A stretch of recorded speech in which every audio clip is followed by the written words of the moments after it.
നമസ്കാരം. Iran Israel യുദ്ധത്തിന്റെ ഏറ്റവും പുതിയ വാർത്തകൾ കേട്ട് ഞെട്ടിത്തെരിച്ചിരിക്കുകയാണ് ഞാൻ. കഴിഞ്ഞ ദിവസം ഇറാൻ 8 രാജ്യങ്ങൾക്ക് മേൽ ഒരേ സമയം ആക്രമണം നടത്തിയിരുന്നു. കുറെ ആൾക്കാർ കൊല്ലപ്പെട്ടു. മറ്റു രാജ്യങ്ങളൊക്കെ വലിയ ആശങ്കയിലാണ്. അവിടെയുള്ള പൗരന്മാരൊക്കെ പലായനം ചെയ്യാൻ പോവാണ്. മറ്റ് രാജ്യങ്ങളിലെ പൗരന്മാരെ എല്ലാം അവർ തിരിച്ചു വിളിച്ചിട്ടുണ്ട്. അങ്ങനെ ഒരു ഭീകരമായിട്ടുള്ള ഒരു മാനസികാവസ്ഥയിലേക്ക് അറബ് രാഷ്ട്രങ്ങളെല്ലാം പോയിക്കൊണ്ടിരിക്കുന്നു. ഇത് ഞാൻ പറഞ്ഞതല്ല, ഞാനങ്ങനെ ഒരു വാർത്ത പറഞ്ഞിട്ടുമില്ല. മലയാളത്തിലെ മുഖ്യധാര മാധ്യമങ്ങൾ എന്ന് പറയുന്ന ചാനലുകൾ പറഞ്ഞുകൊണ്ടിരിക്കുന്ന കാര്യമാണ് ഞാൻ പറയുന്നത്. എന്നാൽ സത്യവുമായി ഈ വാർത്തകൾക്ക് എന്തെങ്കിലും പുലബന്ധമുണ്ടോ? ഇല്ല എന്നതാണ് വസ്തുത. സമീപ രാജ്യങ്ങളിലെ അമേരിക്കൻ ബേസിലേക്ക് അവരുടെ യുദ്ധസന്നാഹങ്ങൾ ഒരുക്കി വെച്ചിട്ടുള്ള ഭാഗങ്ങളിലേക്ക് മിസൈൽ ഇറാൻ അയച്ചു എന്നത് ശരി തന്നെയാണ്. പലതും പലയിടത്തിനും വീണ് പൊട്ടുകയും ചെയ്തിട്ടുണ്ട്. ചിലതിനൊക്കെ അന്തരീക്ഷത്തിൽ വെച്ച് പൊട്ടിച്ചിട്ടുണ്ട്. താഴെ വീണിട്ട് അവിടെയും ഇവിടെയും ഒന്ന് രണ്ട് അപകടങ്ങൾ റിപ്പോർട്ട് ചെയ്തിട്ടുമുണ്ട്. പക്ഷെ ആ രാജ്യത്തൊന്നും തന്നെ ഒരു അടിയന്തരാവസ്ഥ ഇല്ല. ആ രാജ്യത്ത് ഇറാനുമായിട്ടോ മറ്റാരുമായിട്ടോ യാതൊരു വിഷയവും ഇല്ല. കാര്യം അമേരിക്കൻ ബേസിലേക്കാണ് തൊടുത്തു വിടുന്നത് എന്ന് ഇറാൻ വളരെ വ്യക്തമായി പറഞ്ഞിട്ടുണ്ട്. പിന്നെ എവിടെയാണ് നാശനഷ്ടം നടക്കുന്നത്? നാശനഷ്ടം നടക്കുന്നത് ഇറാനിലും ഇസ്രായേലിലുമാണ്. അമേരിക്കയുടെ യുദ്ധക്കപ്പൽ അടക്കമുള്ള അവരുടെ യുദ്ധോപകരണങ്ങൾക്കും വിമാനങ്ങൾക്കും കേടുവരുന്നുണ്ട്. മറ്റാർക്കും തന്നെ ഒരു പ്രശ്നമില്ല. മറ്റു രാജ്യങ്ങൾക്കൊക്കെ പ്രശ്നമുണ്ട് എന്ന രീതിയിൽ നമ്മുടെ മാധ്യമങ്ങളിൽ വാർത്ത വരുന്നത് പച്ച നുണയാണ്. അത്തരത്തിലുള്ള യാതൊരു സംഭവമില്ല. ഇപ്പോ UAE-യുടെ വലിയ വാർത്തകൾ കഴിഞ്ഞ ദിവസം വന്നു. എന്റെ മകനോട് ഉണ്ട്, അവൻ എനിക്ക് കാര്യങ്ങൾ പറഞ്ഞു തരുന്നുണ്ട്. ഇന്നലെ ദുബായിൽ നിന്ന് കുറെ ആൾക്കാർ എന്നെ വിളിച്ചിരുന്നു. സാറേ, ഈ ചാനലിലെ വാർത്ത കണ്ട് ഞങ്ങൾ ദുബായിലുള്ളവർ അന്തം വിട്ടിരിക്കുകയാണ്. ഞങ്ങൾ ഇതൊന്നും അറിഞ്ഞിട്ടില്ലല്ലോ, നിങ്ങളെങ്കിലും ഇതൊന്ന് പറയുമെന്ന്. രാവിലെ മുതൽ ഈ മറ്റു രാജ്യങ്ങളിൽ നിന്നുള്ള പലരും, കാര്യം ഞാനൊരു പഴയകാല ബ്ലോഗറാണേ. യൂട്യൂബും ഫേസ്ബുക്കും ഒക്കെ വരുന്നതിന് മുമ്പ് സോഷ്യൽ മീഡിയ, ബ്ലോഗ് സ്പോട്ട് നമ്മളൊക്കെ ഉണ്ടാക്കി വെച്ചിട്ടുള്ള യൂണിക്കോഡ് ഫോൺസ് ഒക്കെ നിങ്ങൾ ഉപയോഗിക്കുമ്പോൾ അന്ധകാലം മുതൽ സോഷ്യൽ മീഡിയയിലുള്ള ബന്ധങ്ങളുള്ള ഒരാളെന്ന നിലയിൽ ലോകത്തിന്റെ വിവിധ ഭാഗങ്ങളിൽ നിന്ന്, പ്രത്യേകിച്ച് അറബ് രാജ്യങ്ങളുടെ വിവിധ ഭാഗങ്ങളിൽ നിന്ന് നമുക്ക് മെസ്സേജുകൾ കിട്ടുന്നുണ്ട്. ആ രാജ്യങ്ങളിൽ താമസിക്കുന്ന നമ്മുടെ സുഹൃത്തുക്കളെല്ലാം കൃത്യമായ വിവരങ്ങൾ നമുക്ക് തരുന്നുണ്ട്. അതാണ് വിവരം. അല്ലാതെ ഔദ്യോഗികമായിട്ടുള്ള വിവരങ്ങൾ കിട്ടുന്നില്ല. ഇപ്പോൾ ഇസ്രായേലിന്റെ ഉള്ളിലുള്ള വിവരങ്ങൾ പുറത്തേക്ക് വിടുന്നില്ല. അതിഭീകരമാണ് അവിടുത്തെ അവസ്ഥ എന്നാണ് ഫോൺ കോളുകളിലൂടെ നമുക്ക് മനസ്സിലാക്കാൻ കഴിഞ്ഞു. ഫോൺ വിളിക്കുമ്പോൾ മനസ്സിലാക്കാൻ കഴിഞ്ഞു. ചിത്രങ്ങളോ അല്ലെങ്കിൽ മറ്റേതെങ്കിലും തരത്തിലുള്ള ദൃശ്യങ്ങളോ പുറത്തേക്ക് വിടരുത് എന്ന് ഗവൺമെന്റിന്റെ വിലക്കുണ്ട്. വിവരങ്ങൾ പോലും പറയരുത് എന്ന് വിലക്കുണ്ട്. വളരെ സൂക്ഷിച്ചാണ് കാര്യങ്ങൾ സംസാരിക്കുന്നതൊക്കെ. കാരണം അത്രത്തോളം ദുരന്തമുഖമായിട്ടാണ് ഇസ്രായേൽ ഇന്നുള്ളത്. അതുപോലെ തന്നെ ഇറാന്റെ പരമോന്നത നേതാവായിട്ടുള്ള അയത്തുള്ള ഖൊമേനി അടക്കമുള്ളവരെ ചുട്ടരിച്ചത് നമ്മൾ കണ്ടത്. ആ ദൃശ്യങ്ങൾ നമ്മൾ ബിഗ് ടിവിയിലാണ് ഞാൻ വളരെ വിശാലമായിട്ട് കണ്ടത്. ആ ഭാഗങ്ങൾ മുഴുവൻ പൊട്ടിത്തകർന്നു പോകുന്ന ദൃശ്യങ്ങൾ നമ്മൾ കണ്ടു. ഇനി അത് AI ക്രിയേറ്റഡ് ആണോ എന്ന് എനിക്കറിയില്ല. ഏതായാലും ആ ഒരു ദൃശ്യം കണ്ടിരുന്നു. ഏതായാലും ഖൊമേനി കൊല്ലപ്പെട്ടു എന്നുള്ള വാർത്ത ഇറാന് സ്ഥിരീകരിച്ച നിലയ്ക്ക് അവരുടെ മറ്റ് ചില ഉദ്യോഗസ്ഥന്മാരും ചില മന്ത്രിമാരും ഒക്കെ ആ ആക്രമണത്തിൽ മരണപ്പെട്ടു എന്നതുകൊണ്ട് ആ സംഭവം ശരിയായിരിക്കുമെന്ന് ഞാൻ കരുതുന്നു. അല്ലാതെ ഞാൻ പോയി കണ്ടിട്ടല്ല ഈ വാർത്ത പറയുന്നത്. പക്ഷേ ഈ ചാനലുകളിൽ, മലയാളത്തിലെ ചാനലുകളിൽ വരുന്ന മറ്റു രാജ്യങ്ങളിൽ, ഇറാനും ഇസ്രായേലും ഒഴികെയുള്ള അമേരിക്കയെ മാറ്റി നിർത്തി കഴിഞ്ഞാൽ ബാക്കി രാജ്യങ്ങളെ കുറിച്ച് വരുന്ന വാർത്തകൾ 99.99% പൊടിപ്പും തൊങ്ങലും വെച്ചതാണ്. ശുദ്ധ നുണയാണ്, സത്യമല്ല, കളവാണ്. പൊടിപ്പും തൊങ്ങലും വെച്ച് വാർത്തയ്ക്ക് ദമ്മു കൂട്ടാൻ വേണ്ടി പറഞ്ഞുകൊണ്ടിരിക്കുന്നതാണ്. ഇറാനെ സംബന്ധിച്ചിടത്തോളം എന്റെ കഴിഞ്ഞ വീഡിയോയിൽ ഞാൻ പറഞ്ഞു കഴിഞ്ഞു, അവരിനി പിന്നോട്ട് പോകുമെന്ന് തോന്നുന്നില്ല. കാരണം ഷിയാക്കൾക്കൊരു സ്വഭാവമുണ്ട്. അവര് പ്രതികാരം ചെയ്യാനായിട്ട് തുനിഞ്ഞിറങ്ങി കഴിഞ്ഞാൽ പിന്നെ എത്ര ചത്തൊടുങ്ങിയാലും അവർ പിന്മാറൂല. ഇറാനിലെ ഒരു പള്ളിയിൽ ചുവന്ന പതാക ഉയർത്തി എന്ന് ഒരു വാർത്ത വരുന്നുണ്ട്. ചുവന്ന പതാക ഷിയാക്കൾ ഉയർത്തുകയാണെന്നുണ്ടെങ്കിൽ അതിനർത്ഥം തങ്ങളുടെ പൊടിഞ്ഞ ചോരയ്ക്ക് സമാധാനം പറയാതെ ഇനി ഞങ്ങൾക്ക് ഉറക്കമില്ല എന്നാണ്. അങ്ങനെ ഉറക്കമില്ല എന്ന് പറയുമ്പോൾ അതിനിടയിൽ മരണപ്പെട്ട് കഴിഞ്ഞാൽ അത് ഷഹീദിന്റെ കൂലിയാണ്, രക്തസാക്ഷിയുടെ കൂലിയാണ് എന്നതുകൊണ്ട് പിന്നെ ഇറാന് പിടിച്ചിട്ടാൻ പറ്റില്ല. അതുകൊണ്ട് തന്നെ ഇനി ഏതൊക്കെ വിധത്തിലാണ് അമേരിക്കയുടെ അല്ലെങ്കിൽ ഇസ്രായേലിന്റെ ഭാഗത്തേക്ക് പോകുന്നതെന്ന് നമുക്ക് പറയാൻ പറ്റൂല. ഇറാൻ ബാക്കിയാവുന്ന യാതൊരു ഗ്യാരണ്ടിയൊന്നുമില്ല. ഇറാനിലെ അവസാനത്തെ ഒരു വ്യക്തി ഒരുപക്ഷെ തട്ടിപ്പോയി കഴിഞ്ഞാലും അതുവരെ ഇറാൻ അടിച്ചുകൊണ്ടിരിക്കും. ഇനി മുന്നും പിന്നും നോക്കിയുള്ള അടിയൊന്നുമല്ല.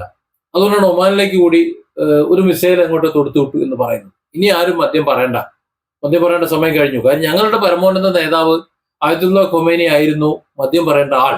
ആ ആളെ നിങ്ങൾ പരമാധികാര രാജ്യത്ത് കടന്നു കയറി ആ പരമാധികാര രാജ്യത്തുണ്ടായിരുന്ന ഒരു അധികാരിയെ, ആ പരമാധികാരിയെ നിങ്ങൾ വകവരുത്തി.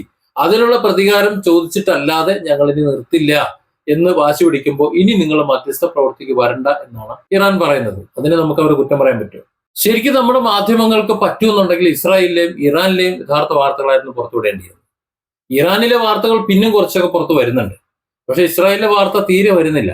നമുക്കറിയാം, ഇതിനു മുമ്പ് ഇറാനും ഇസ്രായേലും തമ്മിൽ പലസ്തീൻ വിഷയവുമായി ബന്ധപ്പെട്ട്, ഗാസ വിഷയവുമായി ബന്ധപ്പെട്ട് ഇസ്രായേൽ ഇറാനിലേക്ക് മിസൈൽ തൊടുത്തുവിട്ടത് കൊണ്ട് ഇറാൻ തിരിച്ചടി തുടങ്ങിയപ്പോൾ അതിന്റെ പല ദൃശ്യങ്ങളും പുറത്തു വന്നിരുന്നു. അവിടുത്തെ കാര്യങ്ങളൊക്കെ ഇസ്രായേൽ നിന്ന് കത്തുന്ന ദൃശ്യങ്ങൾ വന്നിരുന്നു. ചെറിയ രീതിയിൽ മാത്രമാണ് അന്ന് മിസൈലും മറ്റു കാര്യങ്ങളും ഇറാൻ ഇസ്രായേലിലേക്ക് അയച്ചിരുന്നത്. ഇസ്രായേലിന്റെ അയൺ ഡോമുകളെ ഒക്കെ മറികടന്നുകൊണ്ട് ഇസ്രായേൽ സമൂല നാശം വരുത്തിയത് നമ്മൾ കണ്ടതാണ്. എന്നാൽ ഇറാന്റെ സമുന്നത നേതാവിനെ, അവരെ ആത്മീയ നേതാവാണ്, അവിടെയാണ് അമേരിക്കയ്ക്ക് പഴിച്ചത്. അമേരിക്ക കരുതിയത് ഇറാനിലുള്ള വിമത പക്ഷമുണ്ടല്ലോ, ജനങ്ങൾ, അതായത് ഖൊമേനിക്കെതിരെ നിൽക്കുന്ന വിഭാഗം, ഭരണകൂടം എന്ന നിലയിൽ ഖൊമേനിക്കെതിരെ നിൽക്കുന്ന വിഭാഗം, ആ വിഭാഗത്തെ കൂട്ടുപിടിച്ചുകൊണ്ട് ഖൊമേനി വിഭാഗത്തെ ഇല്ലാതാക്കി അവരിൽ നിന്ന് ആരെങ്കിലും ഒരു സമാന്തര അടിമ വിഭാഗത്തെ അവരോധിച്ചു കഴിഞ്ഞാൽ ഇറാൻ തങ്ങളുടെ ചൊൽപ്പടിക്ക് നിൽക്കും, അവർക്ക് അധികാരം കൊടുത്താൽ എന്നൊക്കെ കരുതിയിരുന്നു. പക്ഷേ അയതുല്ല ഖൊമേനി വീണതോടുകൂടി സംഭവം നേരെ തിരിഞ്ഞു.